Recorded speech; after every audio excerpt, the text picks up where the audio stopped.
सुंदरवन नामक एक जंगल में लाडो चिड़िया अपने 2 बच्चों और पति सुंदर के साथ रहती थी। उसका पति मजदूरी करता था और उसका घर उसके पैसों से ही चलता था।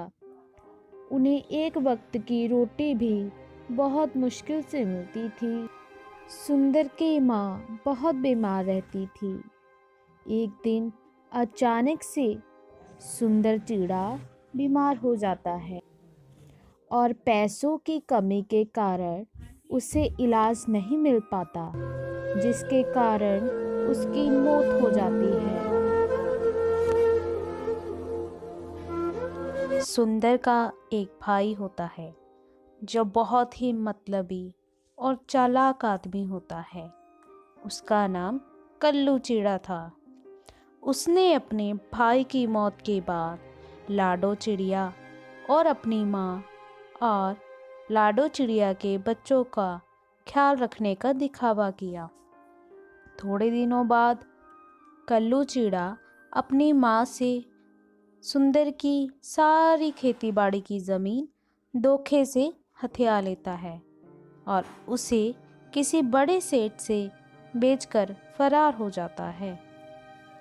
सुंदर की माँ रोते हुए, अरे मैंने कैसा बेटा पैदा किया जो धोखे से अपने भाई की सारी जमीन हथिया ले गया। अब हमारा क्या होगा? लाडो चिड़िया के ऊपर एकदम काफी सारी मुसीबतों का पहाड़ टूट जाता है।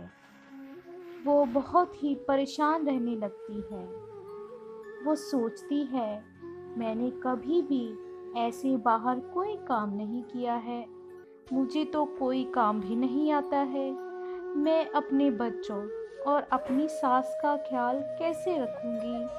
भगवान ने ये क्या अन्याय हमारे साथ किया। कुछ दिनों बाद खाने का सामान जो थोड़ा बहुत पड़ा था वो भी खत्म हो गया। अब घर में खाने के लिए ना ही राशन था और ना ही राशन खरीदने के लिए पैसे। लाडो चिड़िया अपनी सास से कहती है, माँ जी, घर में जितना राशन था और जितने पैसे थे वो सारे खत्म हो गए हैं। कुछ दिन तो बीत गए पर आगे के लिए कुछ सोचना पड़ेगा। थोड़े दिनों तक लाडो चिड़िया ने आसपास के पक्षियों से खाना मांगकर अपने परिवार का गुजारा कर लिया, लेकिन पक्षी भी उनकी मदद करने से अब इनकार करने लगे। लाडो चिड़िया अपने बच्चों से कहती है, बच्चों, आज घर में थोड़ा सा ही राशन पड़ा है जिससे आज का ही खाना बन सकता है और कल मुझे काम ढूंढने भी जाना पड़ेगा। मैं बहुत परेशान हूँ। मैं तुम्हें किसके सहारे छोड़कर जाऊंगी? तुम्हारी दादी का ख्याल कौन रखेगा? लाडो चिड़िया बचा हुआ खाना अपने बच्चों और अपनी सास को दे देती है और अपने लिए सिर्फ थोड़ा सा खाना ही बचाकर रखती है। वो देखती है कि उसके घर के बाहर बुजुर्ग चिड़िया खड़ी होती है। लाडो अपने घर के बाहर जाती है और उस बुजुर्ग चिड़िया से कहती है, क्या हुआ माँ जी? बुजुर्ग चिड़िया उससे कहती है, लाडो चिड़िया, मैंने कल रात से कुछ नहीं खाया है। कुछ खाने को है तो दे दो। लाडो चिड़िया घर के अंदर जाती है और जो खाना उसने अपने लिए बचाया था वो लाकर बूढ़ी चिड़िया को दे देती है। बूढ़ी चिड़िया लाडो से पूछती है, क्या हुआ बेटी? बड़ी परेशान लग रही हो। लाडो चिड़िया बूढ़ी चिड़िया को सारी बात बता देती है। लाडो चिड़िया बुढ़िया चिड़िया को कहती है, अब मैं क्या करूं? ना मैं अपने बच्चों को छोड़कर बाहर काम करने जा सकती हूँ और अगर काम नहीं करूंगी तो घर कौन चलाएगा? बूढ़ी चिड़िया लाडो से कहती है, बेटी, तुम खाने का ठेला क्यों नहीं लगाती? तुम बहुत अच्छा खाना बनाती हो। यह लो जादुई नमक। अगर तुम इसे खाने में डालोगी तो तुम्हारे खाने को खाकर लोग उंगलियां चाटते रह जाएंगे। अगले ही दिन लाडू चिड़िया खाने का एक ठेला खोल लेती है और जो नमक उसे बूढ़ी चिड़िया देकर गई थी, उस नमक का इस्तेमाल वो अपने खाने में करती है।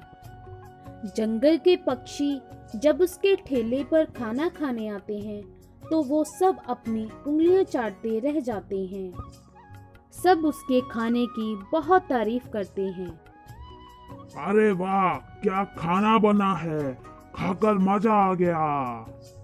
लाडू चिड़िया ऐसे ही अपना खाना बनाकर बेचती रही और उसका काम चल गया और उसकी अच्छी कमाई भी हो रही थी। कल्लू चिड़ा ये सब देख रहा होता है। वो भी सोचता है कि मैं भी खाने का ठेला लगाऊंगा, पर वो सोचता है कि लाडू चिड़िया इतना अच्छा खाना कैसे बना लेती है। अगले दिन जब लाडू चिड़िया उस जादुई नमक से खाना बना रही होती है, कल्लू चिड़ा उसे खाना बनाते हुए देख लेता है और उसे समझ आ जाता है कि ये सब इस जादुई नमक का कमाल है। जैसे ही लाडू चिड़िया रसोई के बाहर जाती है, कल्लू चिड़ा उस नमक को चुरा लेता है। कल्लू चिड़ा उस नमक की मदद से अपना सारा खाना बना लेता है और वह भी एक ठेला खोल लेता है। जैसे ही उसके ठेले पर जंगल के पक्षी आते हैं, वो उसका खाना खाकर थूकने लगते हैं। अरे अरे, थू थू थू थू, कितना गंदा खाना बनाया है। छी छी छी, मुंह का सारा स्वाद खराब हो गया। कल्लू चिड़ा परेशान हो जाता है। वो सोच में पड़ जाता है कि ऐसा कैसे हो सकता है। मैंने तो लाडू चिड़िया का जादुई नमक चुरा के खाना बनाया था, फिर भी यह स्वादिष्ट क्यों नहीं बना। दूसरी तरफ लाडू चिड़िया सुबह उठ के देखती है कि उसका जादुई नमक नहीं मिल रहा है। वो बहुत परेशान हो गई। वो बूढ़ी चिड़िया के पास जाती है और उससे कहती है कि आपने जो मुझे नमक दिया था वो खो गया है। मुझे कहीं वो नमक नहीं दिख रहा है। बूढ़ी चिड़िया उससे कहती है, अरे लाडू चिड़िया, वो कोई जादुई नमक नहीं था। वो तो सिर्फ तुम्हें हौसला देने के लिए और हिम्मत देने के लिए मैंने जादुई नमक बताया था। जादू तो तुम्हारे हाथों में है। लाडू चिड़िया उस बूढ़ी चिड़िया का शुक्रिया करती है और कहती है, अगर आप नहीं होती तो मुझे पता ही नहीं चलता कि मैं इतना अच्छा खाना बनाती हूँ। अगले दिन कल्लू चिड़ा लाडू चिड़िया के घर आकर उससे माफ़ी मांगता है और जो भी उसने अपने भाई की ज़मीन धोखे से हथियाई थी वो भी वापस कर देता है।